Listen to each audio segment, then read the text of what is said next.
Amigos y amigas, gracias por acompañarnos una vez más en su programa CESAN Televisión, que se transmite todas las semanas a través de este espacio, en el cual la Secretaría de Seguridad Alimentaria y Nutricional comparte con ustedes e invitados especiales temas vinculados a las acciones que se llevan a cabo en nuestro país en materia de seguridad alimentaria y nutricional por los miembros del Sistema Nacional de Seguridad Alimentaria y Nutricional. En esta oportunidad vamos a conversar sobre un tema sumamente interesante y es los determinantes sociales en la primera infancia. Para eso nos acompaña la licenciada Mabel Monzón. Ella es directora de Primera Infancia de la Secretaría de Bienestar Social de la Presidencia. Así que, licenciada, gracias por acompañarnos. Gracias por la invitación, es un gusto estar aquí. Gracias, licenciada. Empecemos entonces compartiendo en este tema a qué periodo de la vida es a ese que llamamos primera infancia. Cuando hablamos de la primera infancia se refiere a desde el momento de la gestación hasta los primeros 6 años de vida. Al menos así es como está estipulada en la política pública de primera infancia de nuestro país. La definición sí puede cambiar un poco, sobre todo el límite superior, ¿verdad? Si va hasta los 7 o a los 8 años, dependiendo de cada país.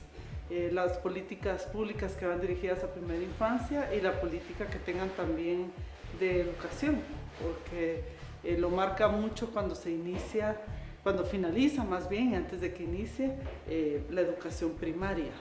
Es así como está dividido y pues como ustedes bien sabrán, la primera infancia es una etapa de la vida sumamente importante, es la que es determinante para el resto de nuestras vidas. Sobre todo esta etapa que tal vez uno no lo visualiza como este niño o este bebé, que es en la gestación, que desde ahí empieza a formarse este niño o esta niña que dependerá para el resto de la vida cómo se va a desarrollar en la edad adulta, ¿verdad? Exactamente. Al hablar de determinantes sociales, ¿a qué nos referimos? Los determinantes sociales, cuando lo estamos pensando en primera infancia, es principalmente esa situación socioeconómica. En el caso de Guatemala, pues hablamos de la pobreza, educación, acceso a servicios básicos, ¿verdad? A eso nos referimos con factores determinantes en cuanto a la parte social, ¿verdad? Todas aquellas condiciones que van a ayudar o a perjudicar el desarrollo de un niño y una niña, ¿verdad? En el caso de la primera infancia, como usted lo mencionaba, ¿cómo es que lo afectan? ¿Es de forma directa o de forma indirecta o de ambas? Yo diría que de ambas. Principalmente empezamos por las directas, ¿verdad? Los factores sociales directos, especialmente la pobreza, nosotros como guatemaltecos lo podemos ver, pues las estadísticas nos lo hablan, ¿verdad? Que vivimos en una gran parte de la población vive en situación de pobreza y pobreza extrema, lo cual lo limita no únicamente al acceso a diferentes recursos como hablar de alimentación, o salud, educación, sino también lo limita en la parte emocional y psicológica del ser humano. No podemos decir que una persona o una familia que vive en condiciones de pobreza tienen el mismo nivel de estrés, por así llamarle, que una familia que sí tiene acceso fácilmente a salud, educación, alimentación. Entonces, sí es un factor determinante. Sabemos que está ligado la pobreza con el lugar en donde se vive. La población indígena, por ejemplo, es una población altamente vulnerable. Y sin entrar en detalles, por ejemplo, a niños que tienen algún tipo de discapacidad, que todavía son los que sufren más en comparación a un niño que no la tiene. Es decir, yo me enfocaría mucho a este tema de pobreza, que también está ligado, ustedes como CESAN lo conocen, a la desnutrición crónica, ¿verdad? Ahí empieza todo. Eso es lo que nos limita a por lo menos estos servicios básicos, que por ahí es donde se empieza, ¿verdad? Claro. Dentro de las partes que no son directas al afectar el núcleo familiar, ¿cómo diría usted que el núcleo familiar o que los padres, por ejemplo, estén en una situación de pobreza, que la familia esté en una situación de pobreza, cómo afecta no tanto a la parte de acceder a servicios, sino una parte psicológica, que creo que es algo que se ha dejado muy de lado. Sí, justamente, digamos, yo siempre pienso, ¿verdad? Ese es un ejemplo cotidiano de una familia que se despierta, una familia en estado de pobreza, se levanta, ese padre, esa mamá, pensando qué les voy a dar hoy de comer a mis hijos.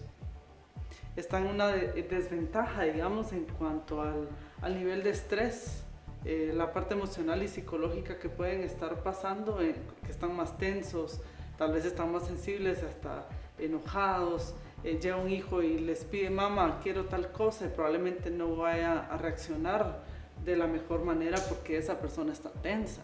Entonces, eso afecta en cuanto a la atención que se le da a este niño, a esta niña, sobre todo en esta etapa de la vida, en donde necesita de esta atención, de este cuidado sensible y cariñoso, ¿verdad?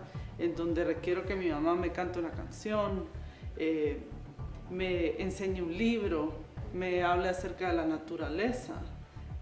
¿Qué tiempo se puede disponer en una familia en donde su prioridad es sobrevivir? Entonces, estas cuestiones que son vitales para el desarrollo humano pasan a un segundo plano en el momento que una familia está viviendo en una situación como esta, ¿verdad? ¿Qué se hace con enfoque en la primera infancia en nuestro país?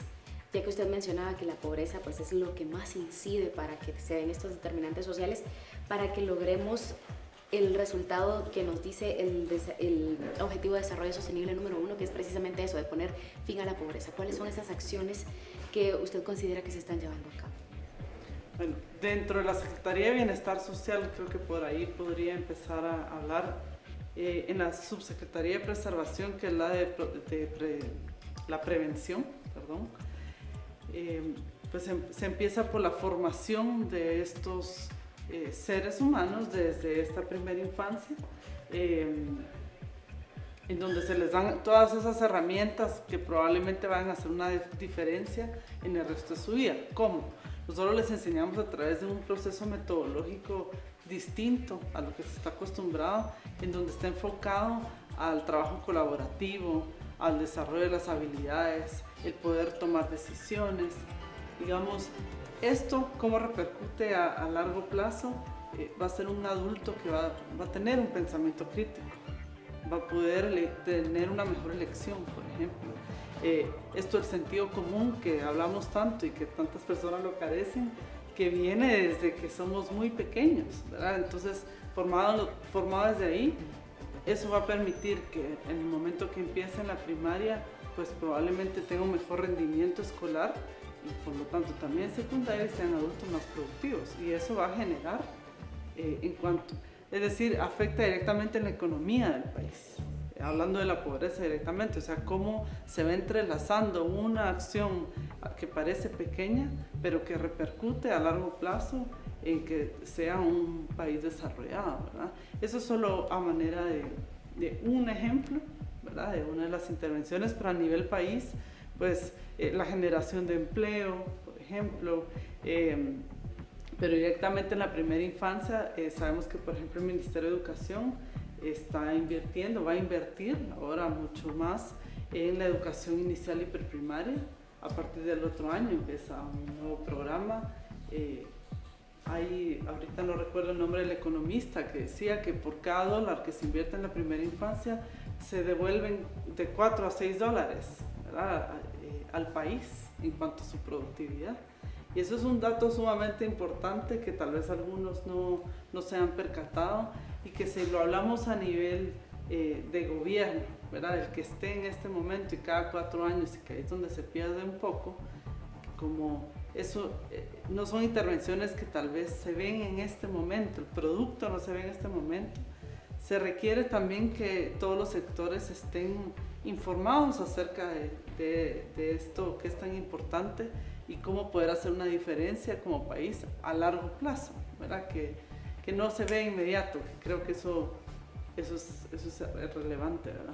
Claro, y lo que usted mencionaba, el poder invertir en la primera infancia realmente es algo que lo vamos a ver quizás no la generación que lo está haciendo ahora, que lo está implementando ahora, pero estas futuras generaciones se van a dar cuenta que van a tener un mejor desarrollo, una productividad diferente, incluso la deserción escolar va a ser menos, porque muchas veces puede ser que sea también por la capacidad de ellos para poder entender todo lo que ellos están recibiendo. Entonces realmente el poder invertir en primera infancia ya lo hemos visto nosotros en otros aspectos, no solamente en los determinantes sociales, sino también, por ejemplo, en la nutrición, en la salud. Es vital en todos los aspectos, tanto para reducir gastos para el gobierno, como también para mejorar la situación de la economía. Así que gracias, licenciada, es momento que vayamos a un corte. Así que amigos y amigas, recuerden visitar nuestras redes sociales y nuestras páginas web www.cesan.gov.gt y www.cinsan.gov.gt, donde pueden encontrar más información. Y no se olviden que este programa lo pueden encontrar en nuestro canal de YouTube, Cesan GT, y nuestros programas de radio en nuestro canal de Mixcloud, Cesan GT. Nos vamos al corte, ya volvemos. Cesan Radio es un programa que le permite conocer a profundidad temas de seguridad alimentaria y nutricional en voz de los expertos. Sintonícelo todos los martes de 14:30 a 15 horas a través de Radio Nacional TGW 107.3 FM. Cesan Radio, informándole para que se una a la lucha por erradicar la desnutrición infantil. Le invitamos a visitar nuestra página web www.cesan.gov.gt, donde podrá acceder a información de actividades, documentos, presentaciones y material educativo sobre seguridad alimentaria y nutricional, además de conocer todas las acciones que se llevan a cabo en el país.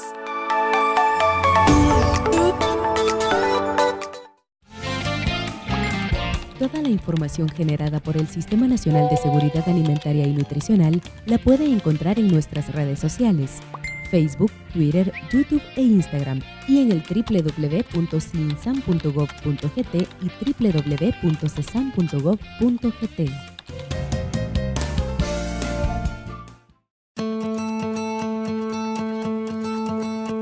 Para evitar contraer o propagar enfermedades es importante lavar correctamente las manos. Humedezca sus manos con agua. Aplique suficiente jabón hasta cubrir todas las superficies de sus manos. Frote sus manos palma con palma.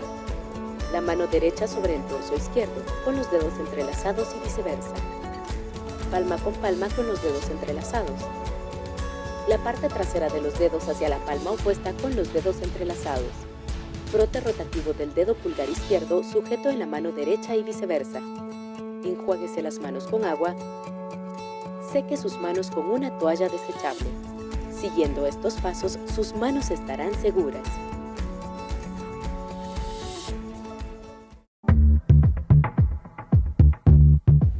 Estamos de regreso en su programa Cesan Televisión. Gracias, amigos y amigas, por acompañarnos todas las semanas a través de este espacio en el cual la Secretaría de Seguridad Alimentaria y Nutricional comparte con ustedes e invitados especiales temas vinculados a las acciones que se llevan a cabo en el país en materia de seguridad alimentaria y nutricional.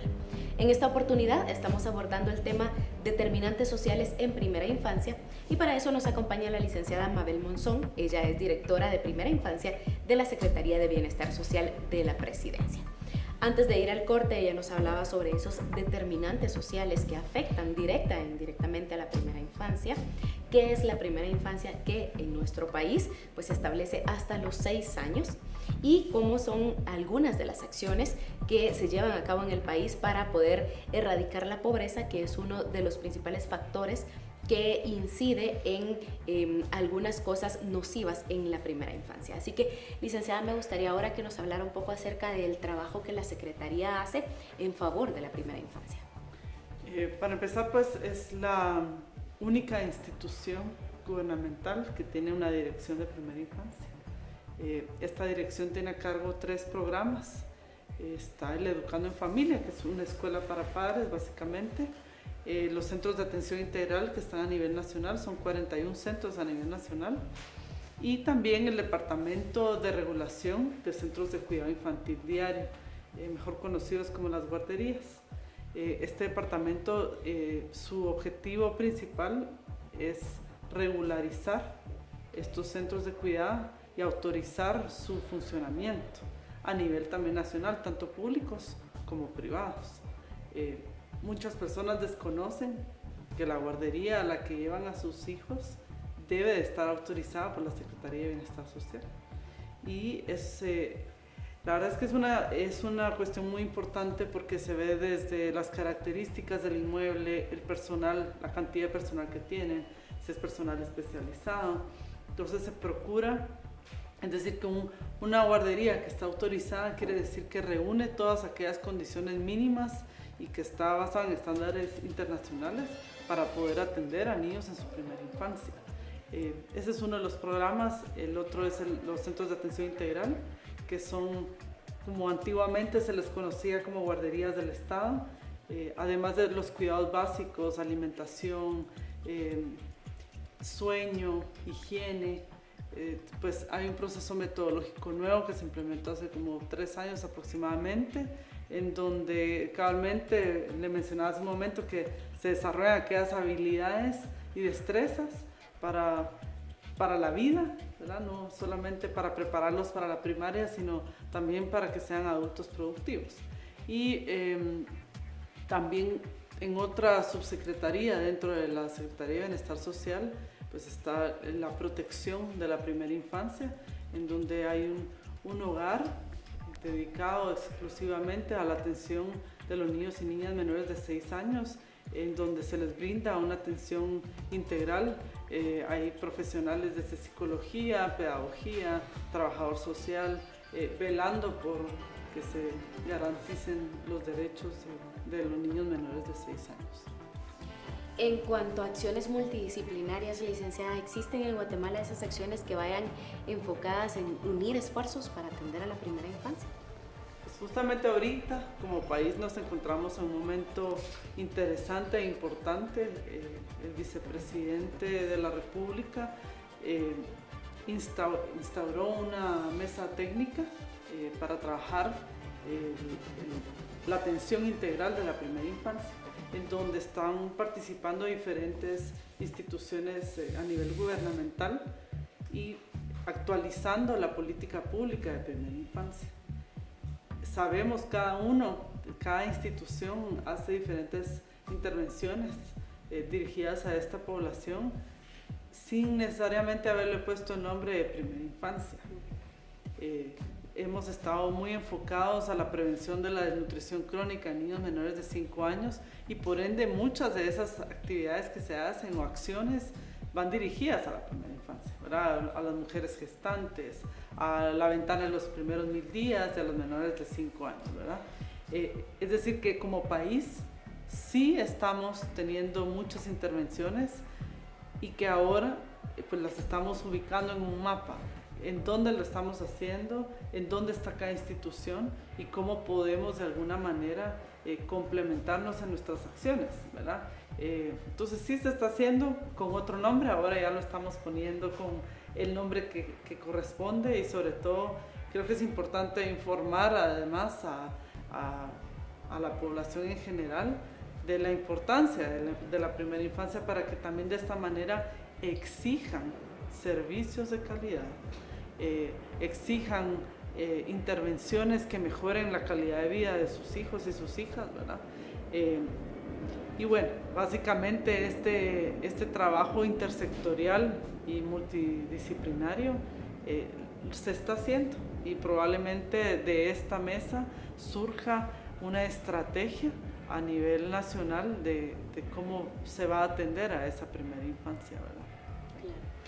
En Guatemala contamos con leyes o políticas que busquen garantizar todos esos derechos que se tienen en la primera infancia. Así es, la política pública de primera infancia se aprobó en el 2010, tiene temporalidad de 2010 a 2020, por eso es que se está trabajando en este momento. Obviamente que esta surge, o su marco legal o la base legal, pues es la Constitución de la República, la Ley de Protección Integral de Niñez y Adolescencia y sobre todas las cosas, los derechos sobre los niños, ¿verdad? Que son derechos que tienen desde el momento de su concepción, la gestación y que son como el eje transversal de esta política pública, ¿verdad? Y en donde en su momento cuando se creó, pues se revisó todas aquellas todos aquellos programas que iban dirigidos a la primera infancia, que es lo que se está actualizando en este momento, y que probablemente como país debemos de pensar en esta inversión en la primera infancia, en qué estamos haciendo, pero realmente poder dedicar una buena parte de todos los esfuerzos a esta etapa de la vida, ¿verdad? Para ver un país diferente. Como hablábamos hace un momento, tenemos ejemplos a nivel mundial, Chile, Bolivia, Colombia, por hablar de países latinoamericanos que han invertido en la primera infancia, y eso ha repercutido en la disminución de la pobreza, de analfabetismo, en mayor productividad, en países más desarrollados, ¿verdad? Que eso es lo que soñamos nosotros como país. ¿Qué espacios de coordinación tiene la Secretaría de Bienestar Social de la Presidencia y la Secretaría de Seguridad Alimentaria y Nutricional en el tema de primera infancia?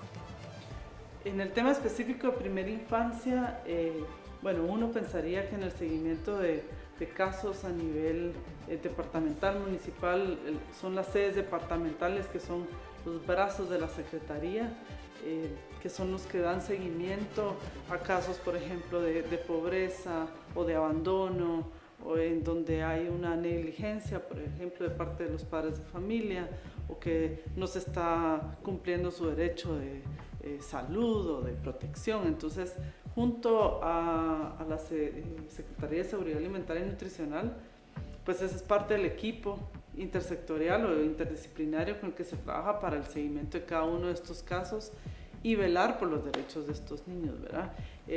También de otra forma, indirectamente, pues como la CESAN tiene el objetivo de coordinar todas aquellas acciones que van dirigidas a la prevención de la desnutrición crónica, la Secretaría de Bienestar Social de alguna forma coadyuva a poder tener niños y niñas con un buen estado nutricional, ya que aseguramos que los alimentos que se les brindan sean de buena calidad, que sean además equilibrados. Por ejemplo, en los centros de atención integral reciben 4 tiempos de comida, es un menú elaborado por una nutricionista, y no solo elaborado, sino el seguimiento y capacitación que se le da al personal para que se cumpla ese menú. No utilizamos aditivos, ni edulcorantes, por ejemplo, colorantes, todos aquellos como el famoso consomé que tanto utilizan los guatemaltecos, está prohibido, por ejemplo, en nuestros centros de atención integral, y esa es una forma en que nosotros estamos asegurando que durante el tiempo que los niños estén en los CAI les brindemos una alimentación adecuada que les ayude al desarrollo y crecimiento adecuado, ¿verdad? Muchas gracias, licenciada, por compartir con nosotros esta información tan importante, y finalmente me gustaría que usted brindara una recomendación, un consejo a los padres de familia para que se interesen o se sensibilicen más en brindar ese cuidado cariñoso y sensible a sus hijos. Yo considero que es importante que se tenga en mente que cada momento con sus hijos, sobre todo en esta primera infancia,